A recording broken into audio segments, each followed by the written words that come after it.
Me presento nuevamente, mi nombre es Fernando Barrios, docente de UCASAL Filial Jujuy y miembro del Centro de Graduados de dicha casa de estudio.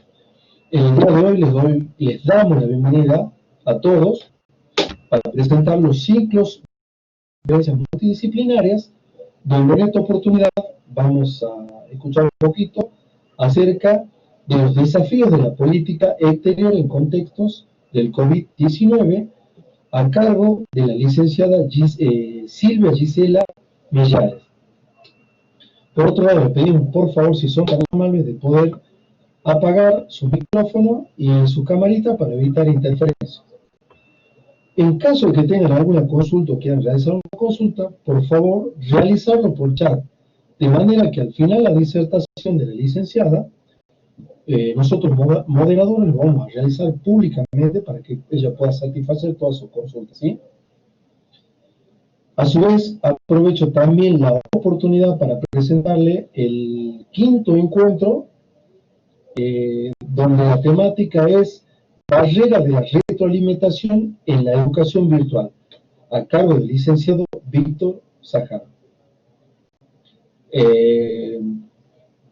Cualquier duda o consulta, estamos a su disposición.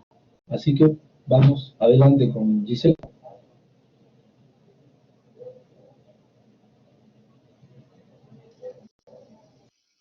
Hola. Hola, hola. Hola Gisela, se te escucha perfecto. Bueno, buenas tardes. Si todos me escuchan, estaría bueno que me escriban. ¿Me ven? ¿Me pueden ver por la cámara web? No se te está viendo, Gisela. A No ver. se te ve, fíjate, por favor.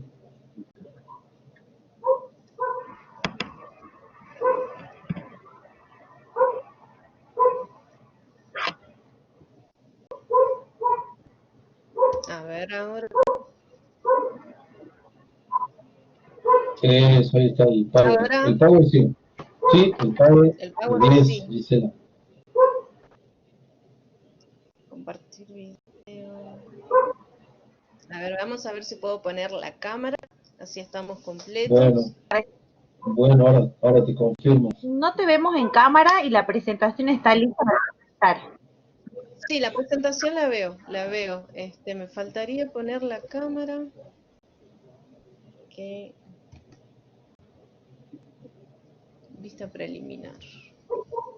Hagamos una cosa así como para no dilatar el tiempo. A ver, acá hago grabación en curso.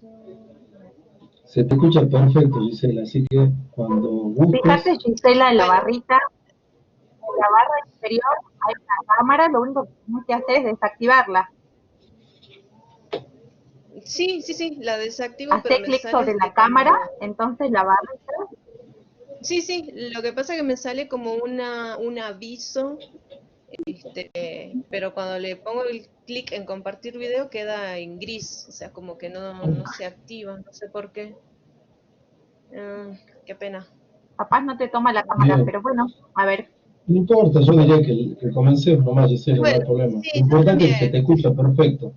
Un gusto. Sí, Un gusto. como para no dilatar. Bueno, muchas gracias Listo, por la listo. No, por favor. presentación. Buenas tardes a todos. Mi nombre es Gisela Millares, soy licenciada en Relaciones Internacionales y en esta oportunidad, a través del Centro de Graduados de la UCASAL de San Salvador de Jujuy, voy a hablar sobre los nuevos desafíos de la política exterior en Argentina en el contexto del coronavirus, más conocido como COVID-19. En este sentido, primero, como para ir introduciendo a la gente que por ahí no tiene muchos conocimientos sobre política exterior, voy a hablar sobre las nociones generales de política exterior. La primera parte quizás a alguno les resulte un poco tediosa, pero es importante hablar un poco de qué se trata, ¿no? La política exterior, para que después puedan comprender el resto de la presentación. Y en este sentido, algunos autores dicen de que la política exterior es el núcleo principal de conexión entre la vida nacional y la realidad nacional. Esta definición sufrió algunas críticas por algunos autores porque indicaban de que no se incluían a los actores internacionales en esta definición. Y es real, porque al partir de esta primera definición no se estaban hablando, por ejemplo, de los organismos internacionales. Otros autores definían a la política exterior como una política desarrollada por el gobierno de un país en el ámbito internacional. Y esto también recibió una crítica, porque la política exterior no puede estar desconectada de la política interna de los estados. Todo lo que sucede en el ambiente interno de un país va a repercutir en las decisiones que un estado va a tomar hacia otros países, hacia el ámbito internacional.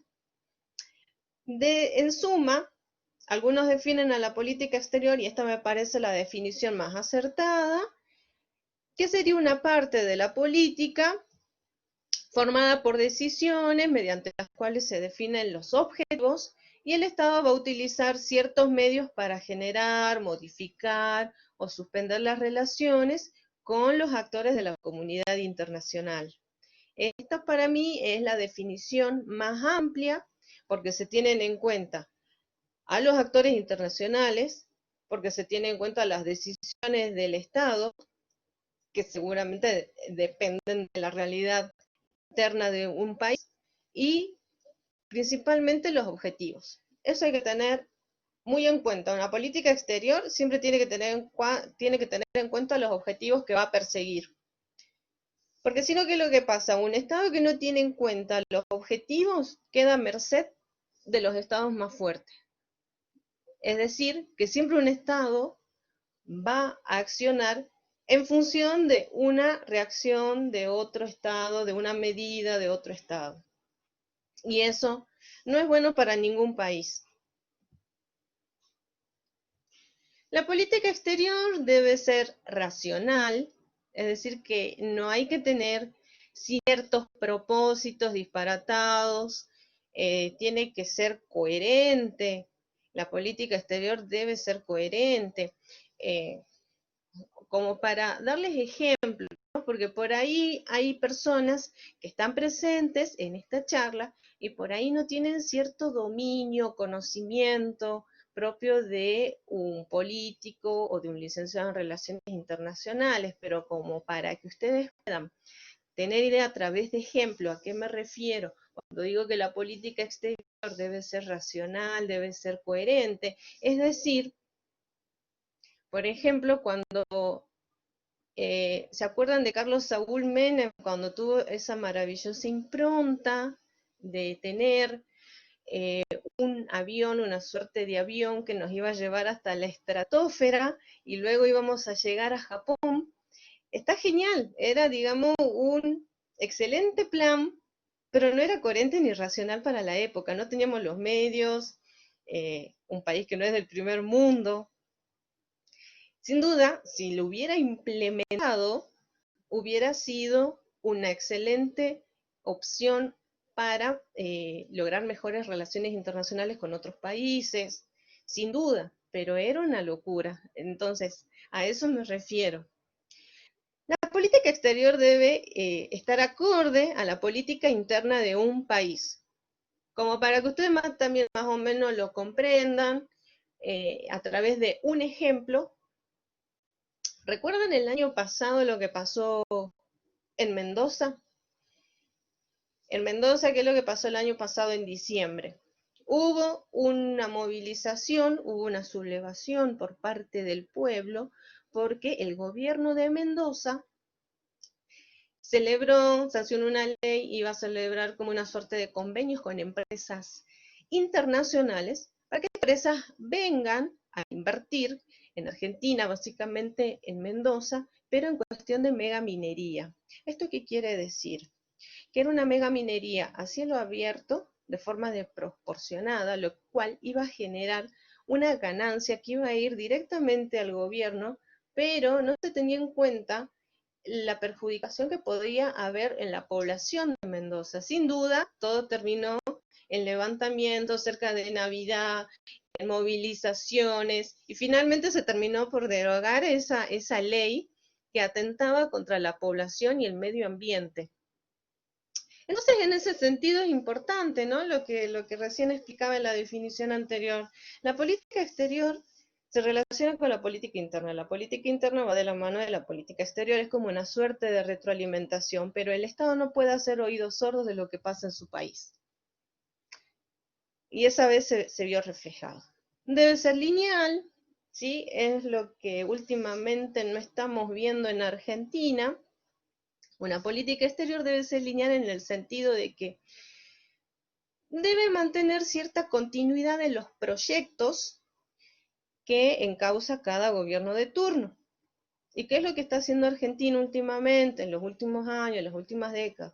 Es decir, que asume un gobierno que pertenece a cierto país, a cierto partido político, termina su gestión, luego asume otro partido político, y es como si destruyera o hiciera oído sordo de los proyectos que ya había hecho el gobierno anterior. Entonces, por ejemplo, cuando estaban la presidenta, la señora Cristina Fernández de Kirchner, Argentina era visto como un modelo socialista, Argentina mantenía como un fuerte acercamiento con países como Venezuela, Bolivia. Luego asumió Macri, otra vez un giro rotundo, Argentina se empieza a encauzar con un lineamiento mucho más neoliberal, pro Estados Unidos. Entonces, esos giros, esos anuncios que hacen los gobiernos a veces no se dan cuenta, pero repercuten en el ámbito internacional y sin duda damos una mala imagen hacia otros países. ¿Por qué? Porque no somos confiables. Entonces imagínense, Macri pide un préstamo al FMI y en víspera de las elecciones el gobierno que se presentó con la fórmula, que es quien ganó, del presidente Fernández, anunciaba que no iba a pagar el crédito del FMI. Entonces toda esa cuestión de que hoy soy blanco, mañana soy negro, sin duda eso va a repercutir en la imagen que nosotros damos hacia el mundo entero. Entonces las empresas internacionales que quizás por ahí tienen algún interés en invertir en nuestro país, cuando ven esta irracionalidad, esta ambivalencia y que la política exterior no es lineal, sin duda es como que se retiran y se niegan a concebir a Argentina como un país serio.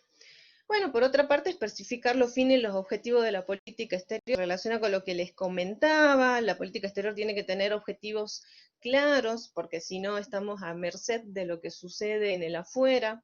Tiene que ser adaptable. Esto sin duda se está viendo en estos contextos en los que estamos viviendo, en donde una pandemia acecha contra los intereses de los países. Obviamente que todo tiene que adaptarse a la situación en la que estamos viviendo. Seleccionar los medios acordes para cumplir los objetivos planteados. Obviamente, uno por ahí puede tener objetivos, intereses muy elevados, pero que no se ajustan a los medios con los que un país cuenta. Aprender de la historia. Eso sirve mucho para no volver a cometer los errores. Algunos pueden decir, bueno, pero los tiempos cambian, no son lo mismo, la historia varía. Es cierto, pero no está de más considerar los errores que se cometieron en el pasado para considerar la situación y evitar que por ahí se vuelvan a cometer. Tener en cuenta el interés del pueblo y no del gobierno. Se relaciona mucho con lo que les explicaba, que la política interna de un país tiene que ser acorde a la política exterior y viceversa. Les había mencionado el caso que sucedió en Mendoza el año pasado. Y bueno, hay que tener en cuenta que la política exterior es dinámica. ¿Y esto por qué es dinámica? Porque vivimos en un contexto de globalización. Entonces nos encontramos en permanentes cambios. Entonces los estados tienen que comprender que la política exterior va a cambiar y va a ser dinámica, va a ser mutable. Obviamente que siempre va a haber como algunas tendencias, algunas constantes que los países suelen mantener. ¿Vamos bien? ¿Se escucha bien? Quiero asegurarme de que se oye bien para seguir hablando. Sí, Gisela, excelente, perfecto. Sí, interesante. Bueno, buenísimo. Sigo. Listo, listo. Vamos a la siguiente. Epa, acá salió un poco desprolija las constantes y tendencias de la política exterior. En este caso, era más o menos lo que les comentaba en la diapositiva anterior, es decir, que hay ciertos países que por más que los contextos cambien, que la globalización aceche contra los objetivos que por ahí mantengan, en las planificaciones estratégicas de cada país, siempre hay un lineamiento, una constante o tendencia que mantienen. Por ejemplo, como para darle algunos ejemplos claros y amenos que ustedes los pueden ver. En la vida diaria, Estados Unidos, desde fines del siglo XIX hasta el día de hoy, siempre mantuvo una política imperialista, intervencionista, en la Guerra Fría, en la Primera Guerra Mundial, en la Segunda Guerra Mundial.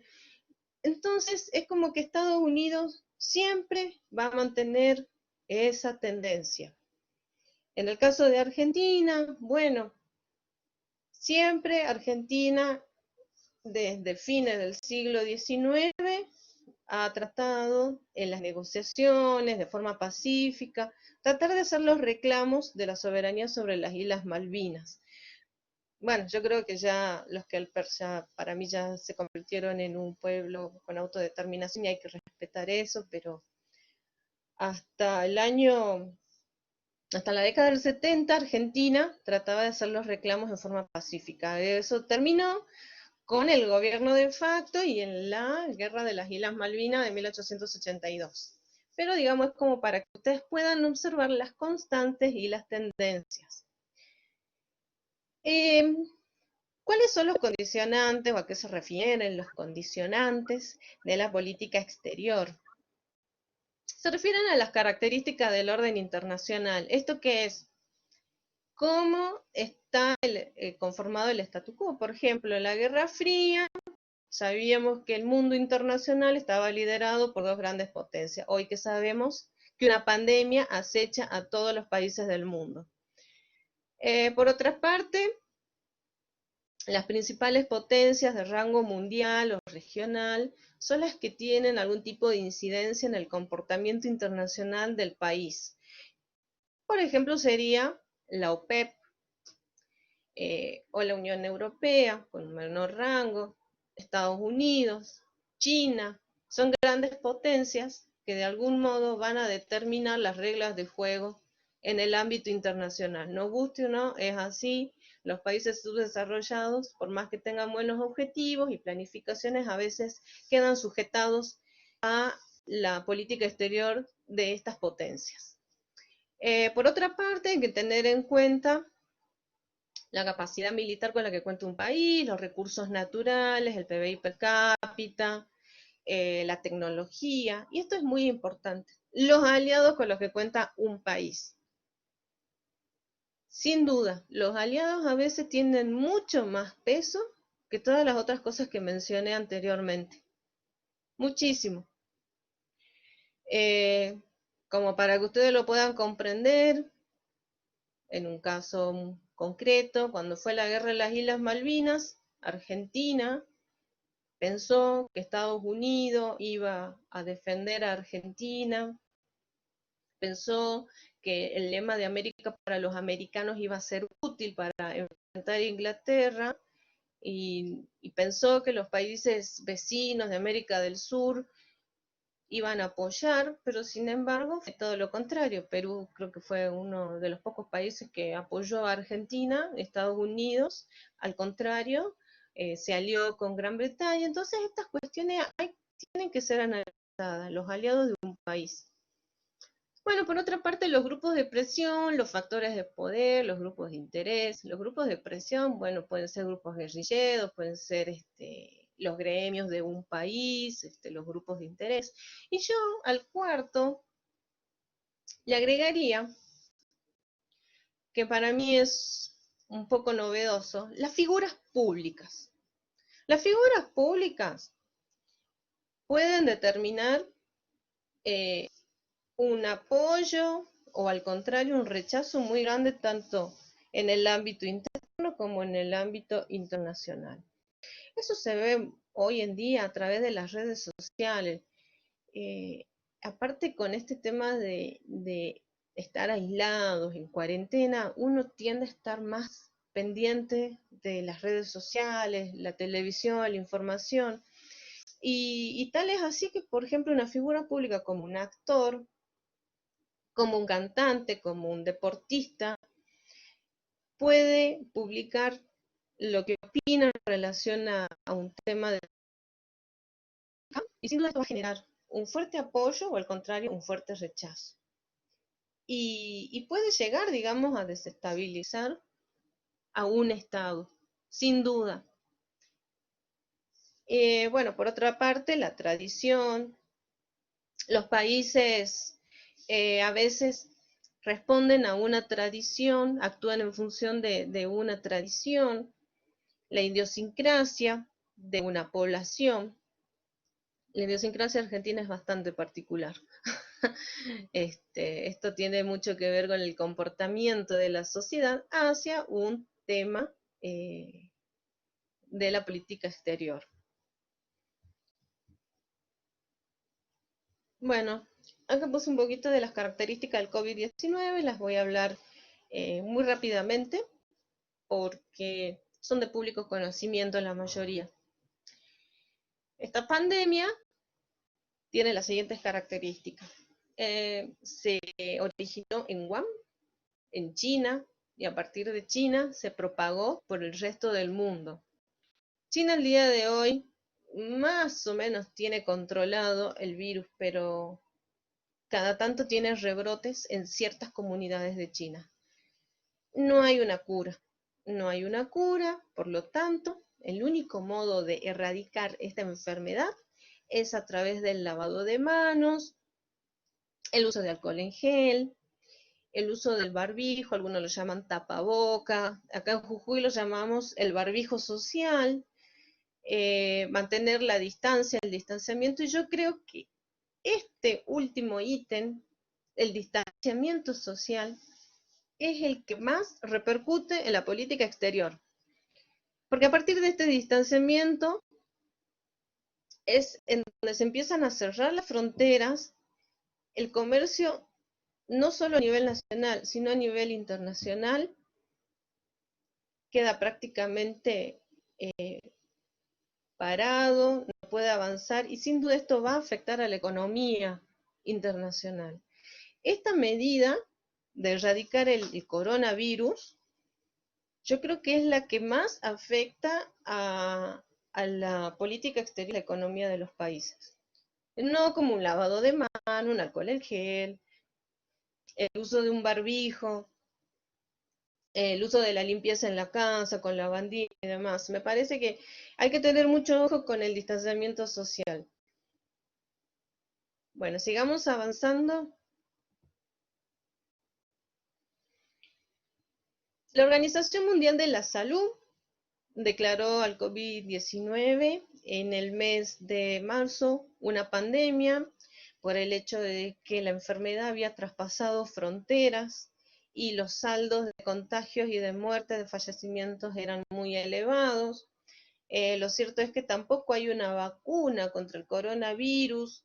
La Organización Mundial de la Salud no descarta que se consiga la vacuna, pero hay una fecha estimativa, todo es muy incierto en relación a la vacuna. A la vez, al día de hoy, la Organización Mundial de la Salud, que esto lo dijo la semana pasada, si no me equivoco, señaló de que el epicentro de la enfermedad ahora va a ser en América Latina. La mitad del mundo carece de acceso a la salud. Esos son estadísticas, estudios que hizo la Organización Mundial de la Salud. Por lo tanto, en función de este diagnóstico que pudo hacer la Organización Mundial de la Salud, se cree que va a aumentar la pobreza y la desnutrición en los niños, por todos los estragos que está haciendo la pandemia, no solo en el tema de salud, sino también en el área económica, en el área social. Más de 5 millones de personas hay infectadas en el mundo. Yo pongo por ahí más de 5 millones, ¿por qué? Porque los números nunca son ciertos, van variando, crecen en forma, cada vez son más abismales. Hay algunos políticos, estudiosos, que dicen que bueno, que en América Latina se superaron los contagios y las muertes en relación a Europa, que es mucho más grave.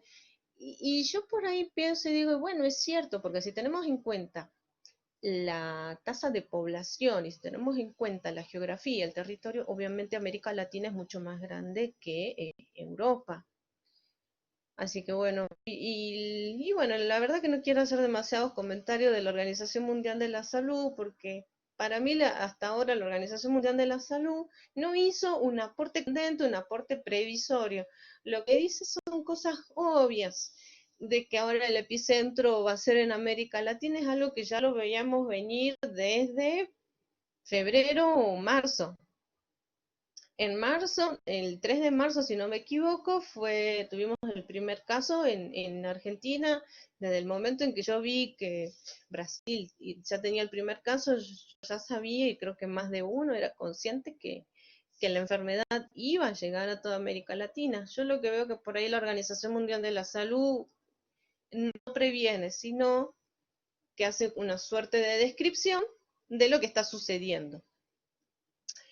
Tal es así, bueno, que hoy día Donald Trump indicó que se va a apartar de la Organización Mundial de la Salud, no va a brindar más fondos a la Organización Mundial de la Salud, pero bueno, ese es otro tema aparte. Donald Trump es un presidente bastante particular y es muy reacio a reconocer algunos errores que ha cometido en relación al manejo de esta enfermedad. Bueno, vamos llegando un poquito más a lo que es nuestro territorio. En Argentina el primer caso del coronavirus fue detectado el 3 de marzo. En Jujuy, el primer caso del coronavirus se confirmó el 17 de marzo. Hasta ese momento, Jujuy no tenía esta suerte de test rápido, tampoco tenía los instrumentos, los insumos para testear más rápido, así que bueno, fue una demora porque había que mandar los estudios y las muestras al Instituto Malbrán hasta que confirmaban, así que bueno, recién el 17 se confirmó de forma efectiva que Jujuy tenía el primer caso de coronavirus. El 27 de marzo, Argentina cierra las fronteras con otros países. Hasta ese momento ya Argentina había comenzado a cerrar las fronteras, pero con los países de Europa, Italia, España, que en ese momento la situación era bastante crítica en esos países. Pero el 26 de marzo ya lo cierra de forma definitiva con todos los países. Jujuy, por su parte, anunció a través del COE el 17 de marzo el cierre de las fronteras con Chile, con Bolivia y con Salta. Eso también por ahí es como importante destacar que quizás Jujuy no tuvo quizás un alto nivel de contagio porque se adelantaron a tomar estas medidas. En Argentina hay más de 700 personas que contrajeron el virus y en Jujuy, por lo menos hasta hoy a las 4 de la tarde, habían 6 personas que residen en Jujuy que fueron infectadas. Pero bueno, hay que estar siempre atento y hay que siempre estar leyendo las noticias porque esta información puede cambiar en cuestión de horas, de un día para el otro, puede cambiar rotundamente.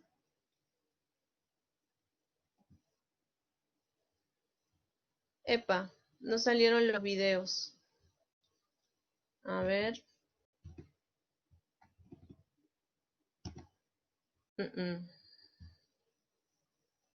Volvamos atrás.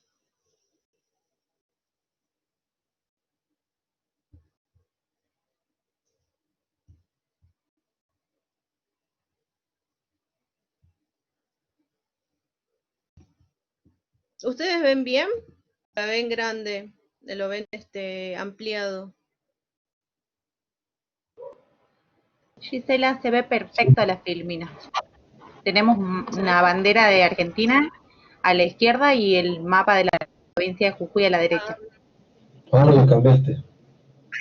Ahora, Sale dos signos de pregunta, después habla de la cuarentena, fase 1, y después habla de Jorge Javier Milei, economista argentino. ajá, no sale cortado, entonces se ve completa. Se ve completa la... Sí, sí. ¿Sí? Ah, bien, bien, bien, bien. Ahora quiero ver si... Yo te sugiero que continúes. Si lo tenés como video, por ahí. No, bueno, no, parece que no salieron los videos. Bueno, Sí, básicamente les comento, acá había puesto una parte de un discurso del presidente Fernández cuando anuncia la cuarentena obligatoria, pero lo que me resultó relevante de esta parte del discurso es que él hace hincapié en preservar la salud de los argentinos. Él opta por priorizar la salud de los argentinos antes que la economía. Bueno, él siempre decía que estamos enfrentando un enemigo invisible y él si va a priorizar a la salud. Pero estas medidas van a tener ciertas repercusiones. Algunos van a estar a favor y otros van a estar en contra. ¿Sí? Bueno, acá tampoco sale. Había puesto un video, pero no se va a reproducir, de Javier Milei. Javier Milei es un economista argentino, es un conferencista, un filósofo, y es lo que pensaba, más o menos me pareció también muy interesante el video, en donde él decía hasta qué punto vamos a seguir en cuarentena aislados, porque tampoco estaría bueno que terminemos siendo unos cadáveres saludables. ¿Y por qué? Porque no nos moriríamos del coronavirus, sino que nos moriríamos por la pobreza que ocasionaría esta detención de la economía y de la actividad económica al no poder trabajar y estar completamente aislado. Entonces, al tener una recesión económica, sin duda esto nos conduciría a una crisis, a una pobreza extrema, y él de una forma muy exagerada decía, a ver, ¿qué es preferible? ¿Que nos muéramos como unos cadáveres saludables? Era la pregunta que él se hacía.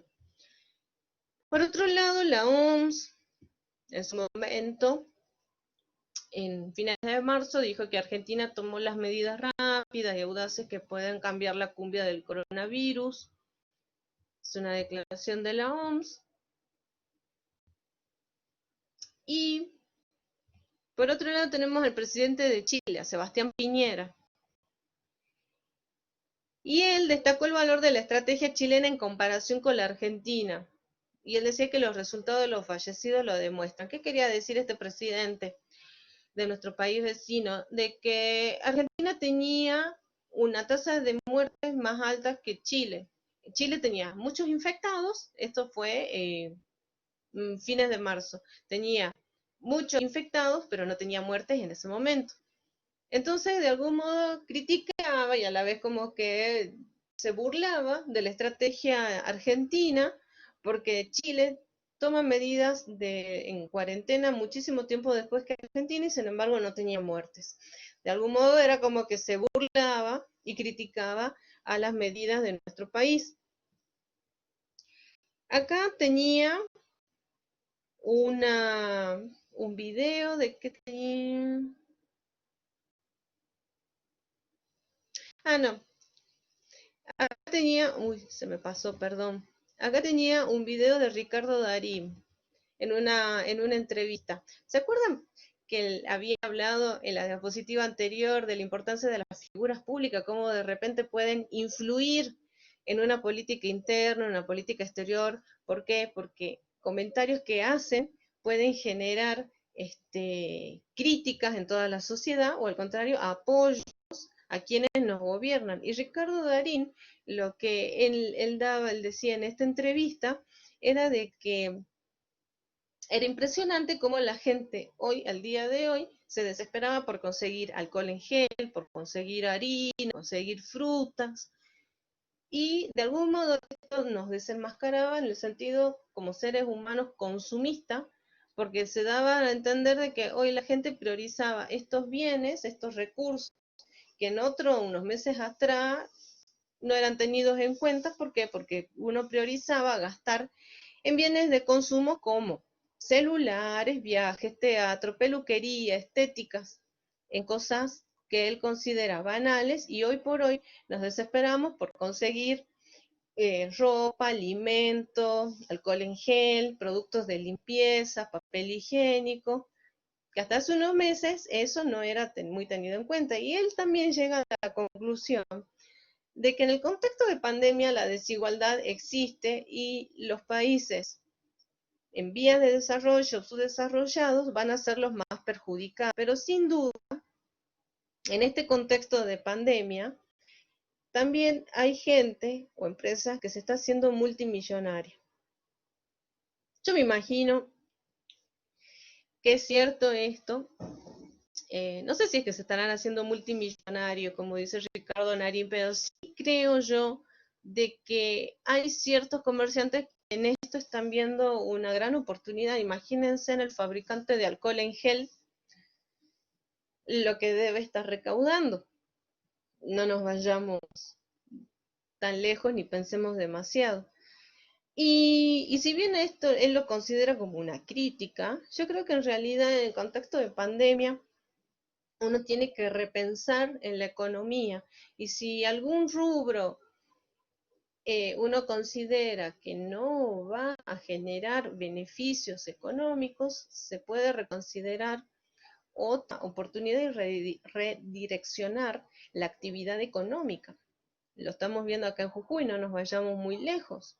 Ciertos negocios que tenían cierto rubro, ya sea de vestimenta o vendían bolsos o lo que sea, hoy por hoy están vendiendo otro tipo de cosas, son verdulerías, algunos están vendiendo elementos de higiene. Y yo creo que eso también se puede aplicar a la economía de un país y, ¿por qué no?, a la política exterior.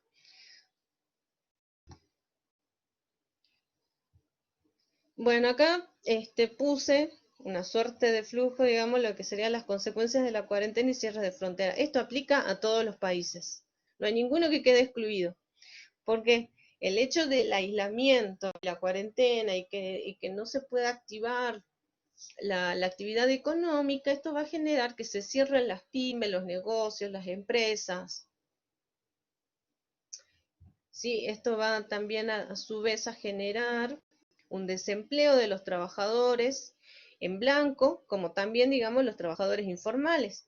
Porque si cierra un negocio, sin duda esto va a terminar en un alto desempleo. Por otra parte, va a haber un desabastecimiento de algunos productos de bienes y servicios. Y esto lo estamos viendo también, digamos, acá en Jujuy, en donde al cerrarse las fronteras y sumado a la cuarentena, van a empezar a escasear ciertos productos, bienes y servicios. Entonces los pocos productos y bienes y servicios que queden en la economía, si es que hay una elevada demanda, va a provocar una inflación y la suba de precios de estos bienes y servicios.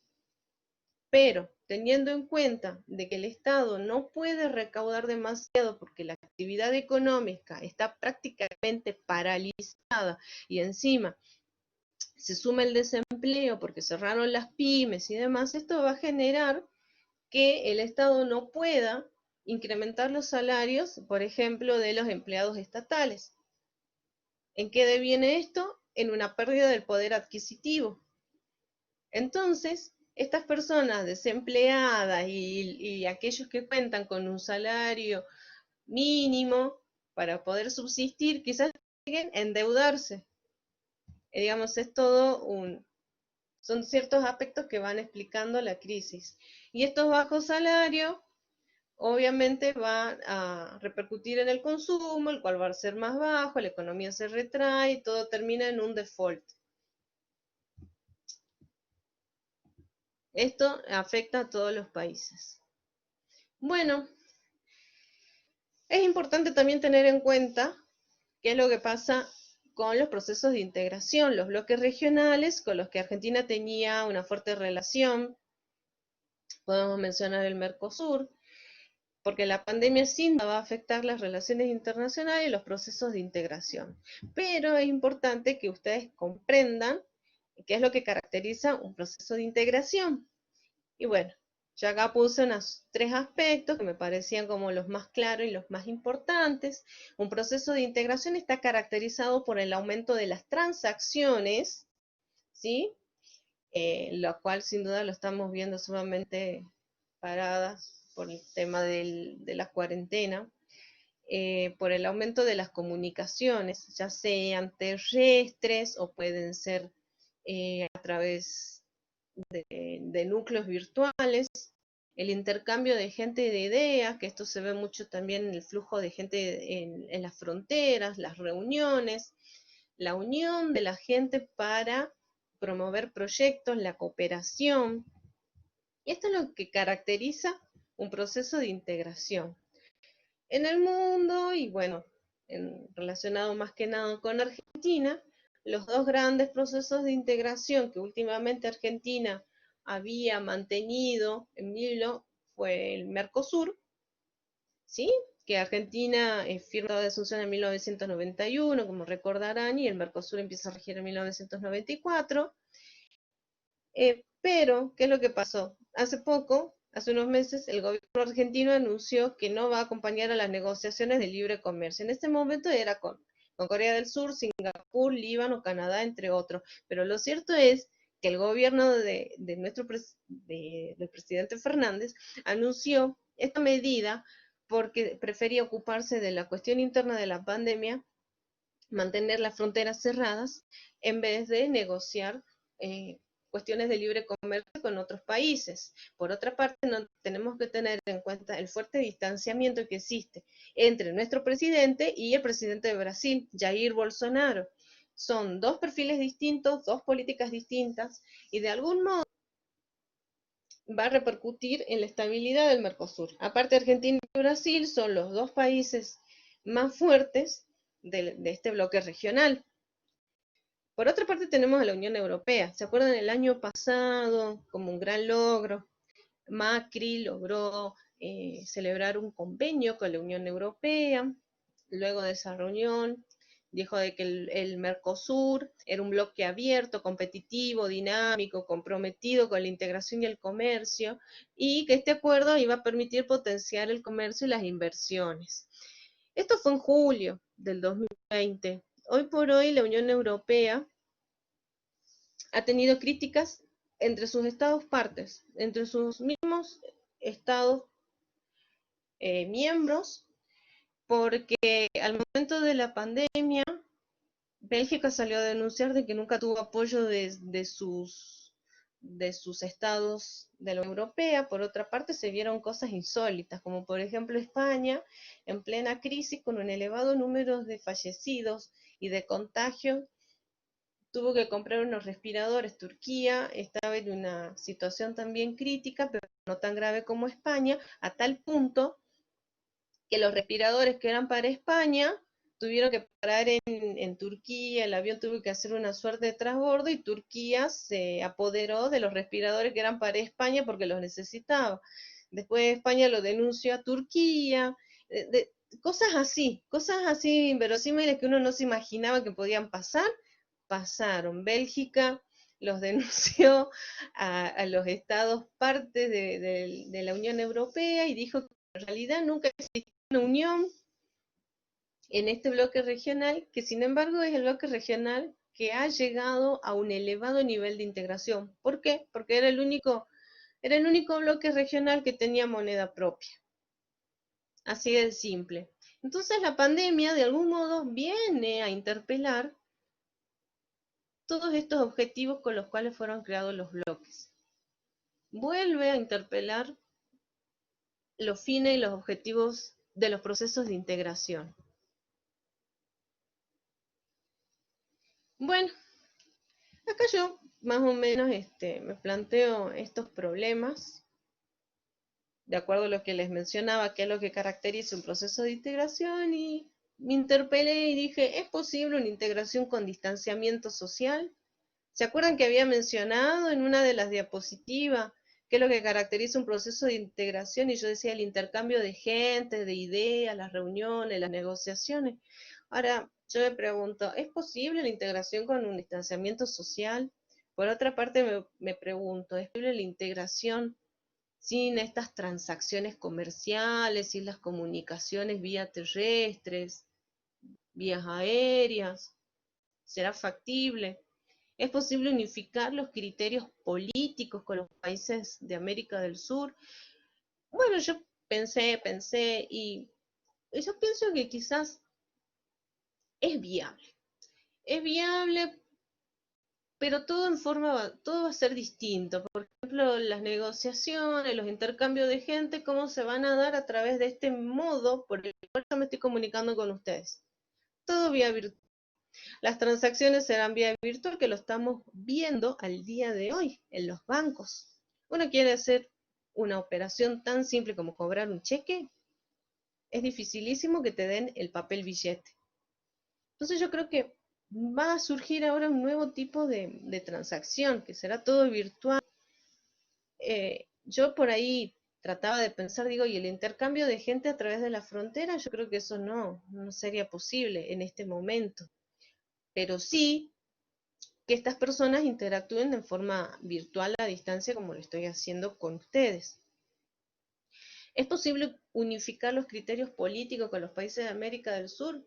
Y ahí me quedé pensando, porque yo observo que esta pandemia a los países, lejos de unirse, lejos de apoyarse, generó como un distanciamiento. Un distanciamiento y hasta yo diría en algunos casos una oposición muy marcada. Entonces yo creo que unificar criterios, ¿sí?, entre países para poder salir de esta crisis va a ser difícil, no imposible, pero va a llevar tiempo que se puedan definir objetivos claros. ¿Y por qué va a ser difícil? Lo vamos a explicar en las diapositivas siguientes. Por esto, comenzamos acá con Chile que su situación es la siguiente. Piñera había criticado a Argentina, que Argentina no tenía una política apropiada para llevar adelante la crisis, por eso la gente en Argentina estaba más propensa a fallecer, en su país no, pero sin embargo miren cuál es la realidad hoy de Chile. El sistema de salud está por colapsar y están llegando a esa instancia en donde el médico o el doctor tiene que elegir quién salvar. ¿Por qué? Porque ya no hay camas. Ya no hay cama y los médicos tienen que empezar a elegir, empiezan a aplicar la estrategia de guerra. Tienen que elegir a quién van a salvar y a quién no. Obviamente que también ya las muertes aumentaron en Chile. Acá había un video, no sé por qué, pero no se cargó. Había un video y el video justamente mostraba los enfrentamientos que hubo el lunes. No me acuerdo si fue el lunes o el domingo en Chile, en Santiago de Chile, donde los carabineros se enfrentaron a las protestas de los trabajadores. Viene de lo que digo, de los trabajadores independientes, que serían, acá como en Argentina, serían los monotributistas, los trabajadores que trabajan quizás en una pyme, en negocios. Yo escuchaba el caso de una peluquera, que lo que reclamaba era aunque sea un bono económico para poder subsistir, porque ya no tenían dinero para alimentarse y para comprar los productos y bienes de subsistencia. Una situación bastante crítica. Por otra parte, el gobierno de Piñera, yo la verdad que cuando leí esta noticia en el diario me quedé un poco pasmada. El gobierno de Piñera, esto fue hoy, así se los digo, mandó una nota a la Cancillería objetando la extensión de la plataforma continental submarina que la ONU le otorgó en el 2016 a Argentina. En pleno contexto de pandemia, el presidente de Chile se ocupó de reclamar una extensión de la plataforma continental. Esto también es como para abrir los ojos y prestar atención.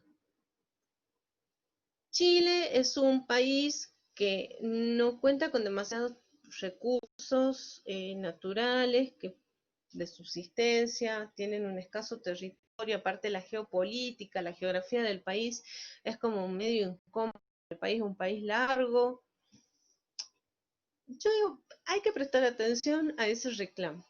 ¿Qué es lo que se esconde detrás de eso? En pleno contexto de pandemia, hace este reclamo. Es para analizarlo. Bueno, acá, en esta diapositiva, había puesto un video que tampoco se cargó, dicho y sea de paso, un video del presidente Jair Bolsonaro. Inicio de la expansión de esta pandemia, que era lo que decía él, que como Brasil es un país tropical, es un país cálido, el virus sin duda no iba a generar grandes estragos y que él no le tenía miedo a la gripecita, que el coronavirus no iba a ser más que una gripecita o un resfriadito. Miren las que tiene hoy Brasil. Eso fue por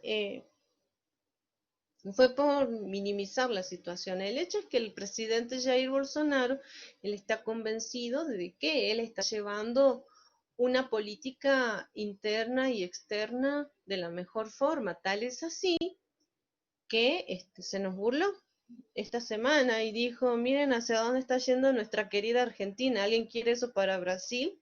¿Por qué? Porque se burlaba de nuestro presidente porque seguimos en cuarentena y tenemos las fronteras cerradas. Porque Argentina no quiso negociar tratados de libre comercio con otros países. Aparte ya venía, digamos, una suerte de rechazo hacia el presidente Fernández cuando fue elegido.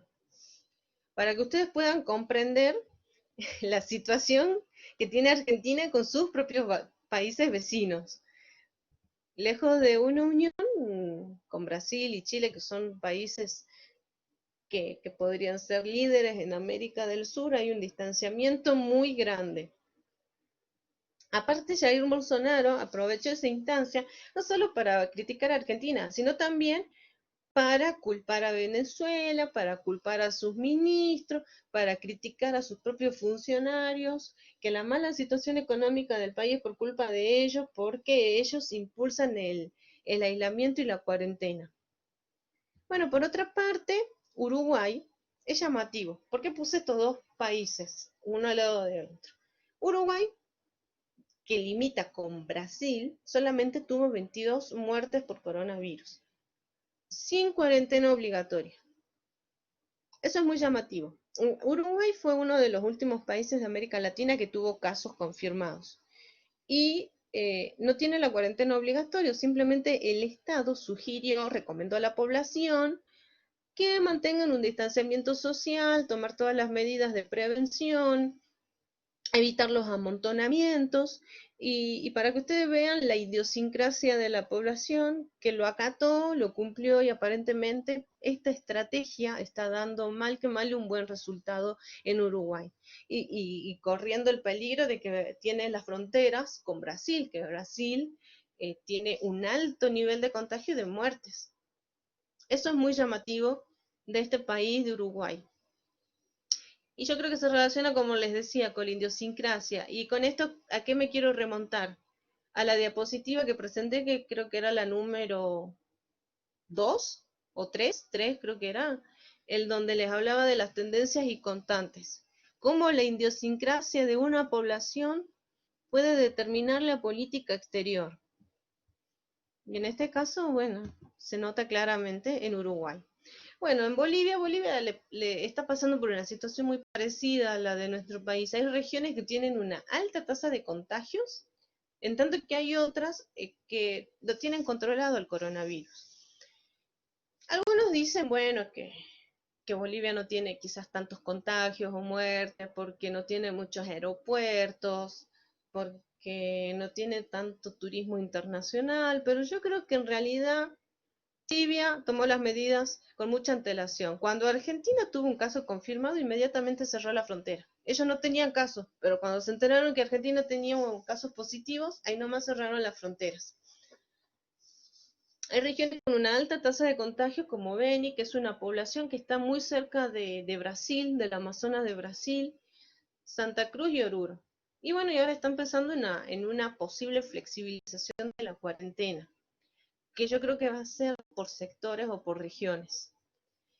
Por otra parte, acá lo tenemos Ecuador. También había subido un video, pero bueno, falló la carga. En este video se mostraba la situación de Guayaquil, un pueblo que vivía mucho de la economía informal de los puertos y que quedó totalmente desbordado con las muertes. Fue muy crítica la situación de Ecuador en este lugar. Perú tiene más de 4.000 muertos por coronavirus, a pesar de que tiene un rígido toque de queda. Eso también es para repensar. Ellos inmediatamente pusieron un toque de queda muy estricto, incluso para los extranjeros, con elevadas multas y fuerte represión, que yo creo que hasta el punto no se respetaban los derechos humanos. Sin embargo, tienen una alta tasa de fallecimiento. Paraguay tiene 11 muertes por coronavirus. Tienen controlado la cuarentena, pero tienen una crisis económica muy grave. Ellos también comenzaron la cuarentena inmediatamente. Y su primer caso positivo fue un caso que la persona que reside en Paraguay lo contrajo en Argentina. Así que bueno, ahí nosotros les pasamos el virus de algún modo, por así decirlo. Ellos tienen controlado el tema del coronavirus, pero sí están en una situación económica muy crítica. Por otra parte, tenemos acá Colombia. Es muy grave la situación de Colombia. Colombia tiene tensiones con Estados Unidos por las medidas que está tomando Donald Trump en contexto de pandemia de eliminar a todo el narcotráfico que acusa a Venezuela y en parte a los cárteles de Colombia. Tiene tensiones con Estados Unidos a raíz de estas medidas que tomó Donald Trump. Tiene tensiones con Venezuela. ¿Por qué? Porque tiene un montón de refugiados de Venezuela en Colombia. El problema fue cuando Colombia decreta la cuarentena y surgen grandes reclamos por parte de los venezolanos que trabajaban en Colombia. Entonces, a su crisis, a la tensión de sus ciudadanos, se suma esto. Y por otra parte, las tensiones internas que tiene, porque uno por ahí se pregunta, bueno, perfecto, uno puede decir, sanciona un decreto donde estipula la cuarentena estricta.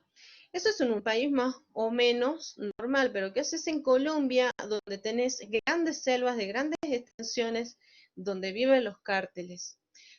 Donde no existe esto de las fronteras están cerradas, no, el narcotráfico va y viene, es súper complicado. Tal es así que el día de hoy tienen más de 20.000 contagios. Bueno, acá había puesto unos videos del presidente Maduro, pero que tampoco se cargaron. En el primer video se lo muestra a Maduro diciendo que bueno, que Venezuela está preparado para enfrentar a Donald Trump, como él lo indica, Donald Trump, no Donald Trump, sino Donald Trump, donde de algún modo reafirma la posición de Venezuela en enfrentarlo y de que Venezuela es un país sumamente consolidado y que no se va a dejar influenciar por las intenciones de Estados Unidos, porque Estados Unidos tiene la intención de derrocarlo. Se lo ve muy firme y muy seguro de sus afirmaciones. Pero luego, al momento de que Estados Unidos en las primeras semanas de abril anunció que iba a hacer un bloqueo y que iba a mandar buques a la costa de Venezuela para hacerle un bloqueo, inmediatamente salió a pedir ayuda. Maduro tiene esto, Maduro es como que primero afirma algo con completa seguridad y después sale a pedir ayuda o se retrata. Cuando el virus estaba por América Latina, no había llegado a Venezuela, el presidente Maduro afirmaba que él tenía la cura del coronavirus, el interferón, y que Venezuela estaba completamente preparada para recibir a la enfermedad, porque ellos contaban con todos los medios necesarios y tenían vacuna para poder curarse. Bueno, tuvieron los primeros casos de infectados y Maduro, ¿qué hizo? Fue a pedir ayuda al FMI para poder solventar los gastos que significa esto y poder sobrellevar la crisis interna. El FMI le negó la ayuda. Entonces uno por ahí ve tanto criticó al FMI, de repente pide ayuda al FMI. Decía que tenía la vacuna contra el virus, sin embargo tiene muchos contagiados. Bueno, no muchos, pero tiene, digamos, ciertos contagios. Entonces uno por ahí ve esas cuestiones en donde se contradice. Por un lado, criticaba a Donald Trump y decía que estaba preparado para recibir cualquier amenaza de ellos y después en un discurso sale a pedir colaboración de todos los países para el bloqueo que estaba haciendo Estados Unidos. Qué país fue que colaboró con Estados Unidos, con Venezuela? Irán. Irán, o sea, un país que queda sumamente lejos del continente americano fue el país que fue a brindar ayuda a Venezuela, para que veamos el poco nivel de integración que existe al día de hoy en América Latina. En otro contexto, unos 10 años atrás, si hubiera pasado esto, estoy segura que Evo Morales en Bolivia hubiera mandado ayuda, algunos países hubieran repudiado la represión de Estados Unidos. Hoy, al día de hoy, Irán, hasta ahora, es el único país que está colaborando con Venezuela. El último video que no se subió, tristemente, era un agradecimiento de Maduro, en donde le daba las gracias a Irán por esta colaboración y por llevar petróleo hacia su país. Es importante tener en cuenta esto, la geopolítica, el contexto en el que Estados Unidos decide tomar esta medida justo en pandemia de bloquear a Venezuela. También se habla de un plan en donde Estados Unidos intenta asesinar o pide recompensas para capturar a Maduro por acusarlo de dictador y por acusarlo de narcotráfico y por estar negociando con los cárteles de Venezuela y dedicarse a la compra-venta de cocaína que la lleva a Estados Unidos. Esa es la denuncia que le hace Estados Unidos a Venezuela. A mí lo que me hace un poco de ruido es el contexto en el que lo hace. Yo por ahí pienso mucho qué hay detrás de todo eso. Y yo lo que pienso en este momento es recursos naturales y petróleo.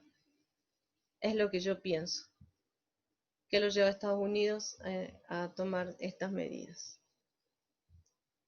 Bueno, acá también. ¿Ven bien la diapositiva? Porque yo la veo con un fondo muy clarito. ¿Sí? Sí, sí, Bueno, algo. bueno. Bueno, ya voy cerrando porque creo que estoy poco salida de los tiempos.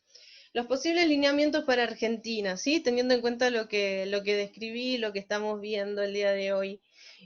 Sería encauzar una política de preservación de recursos naturales. ¿Por qué? ¿Por qué decimos esto? Porque yo observo y considero que en un contexto de pandemia lo que va a venir ahora va a ser la escasez de recursos naturales. Hay países en donde lo que van a necesitar son alimentos, vestimenta, cubrir las necesidades básicas. Cubrir las necesidades básicas, no las de lujo, como decía Darín, que uno gasta en estupideces.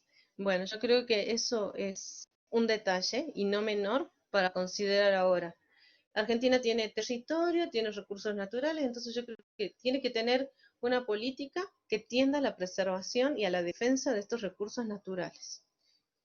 Brindar ayuda económica al sector privado. ¿Y esto por qué? Porque si llega a haber un desabastecimiento, que lo podemos ver acá en Jujuy, que estamos acá cerca de la frontera, sin duda el Estado tiene que hacerse la idea de que tiene que dar una ayuda al sector privado para que no sigan cerrando los negocios.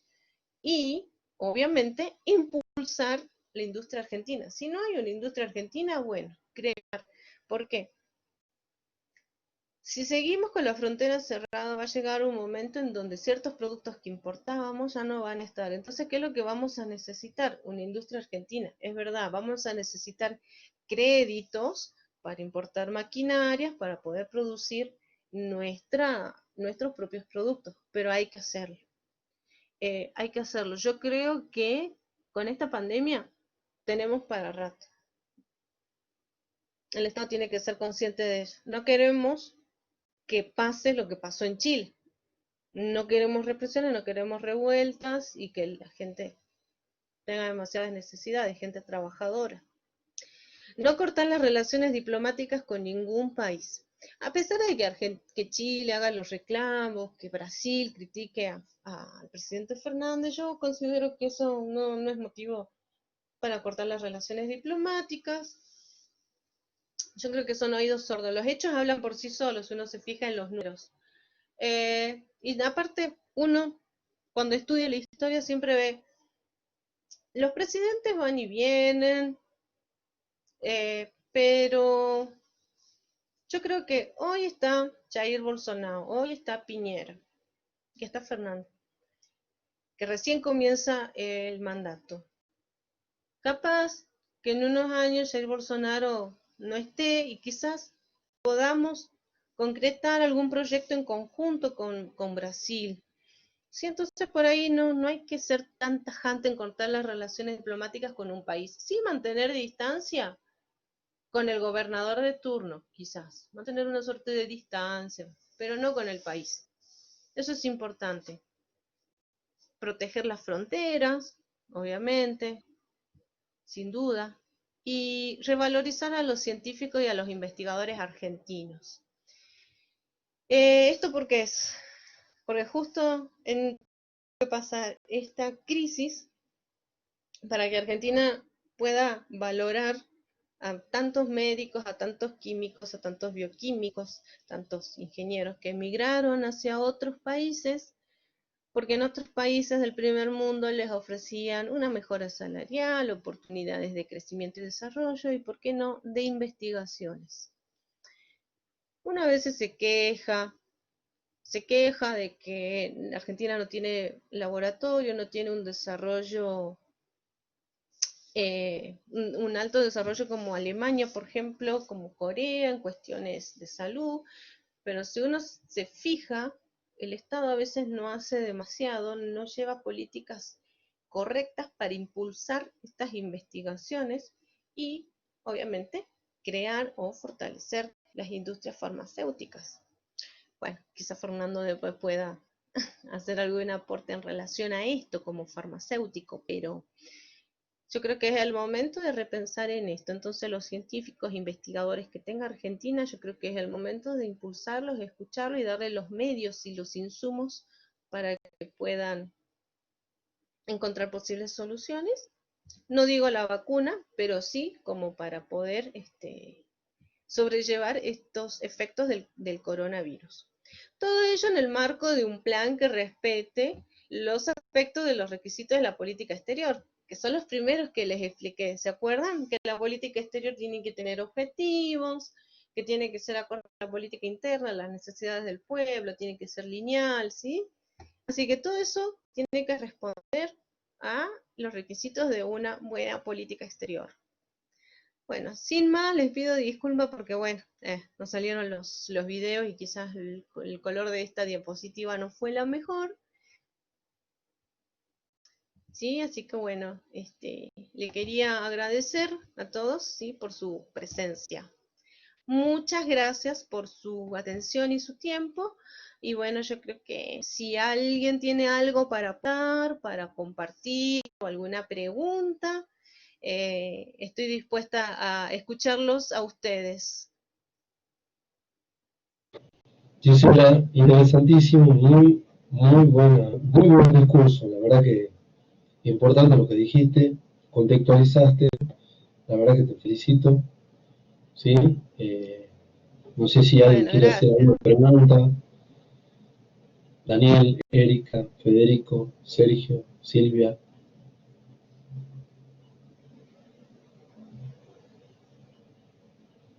Pueden activar sus micrófonos, por favor, si lo desean. Total, son 2 segunditos como para... Silvia, a ver, sí, te escuchamos. No, nada, agradecer porque estuvo muy claro, nada más. Ajá. Bueno, muchas gracias por su participación. ¿Quién más quiere hacer una consultita, sugerencia? Daniel, Erika. Gisela, buenas noches, muchísimas gracias por la presentación, todo muy claro. Si te parece interesante, si querés, podemos después compartir diapositivas con los participantes. Reitero lo que digo al comienzo siempre, que las conferencias están siendo grabadas, mejor dicho, y cuando finalicemos el ciclo de conferencias multidisciplinarias, vamos a hacer envío masivo a todos los participantes para que les quede la presentación, el video, puedan ver cuando gusten. Muchísimas gracias por haber participado.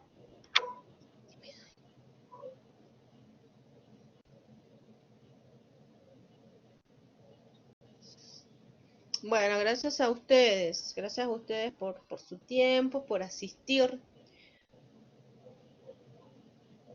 Y bueno, los invitamos a la próxima conferencia, a la próxima charla, que será el Exactamente. siguiente viernes.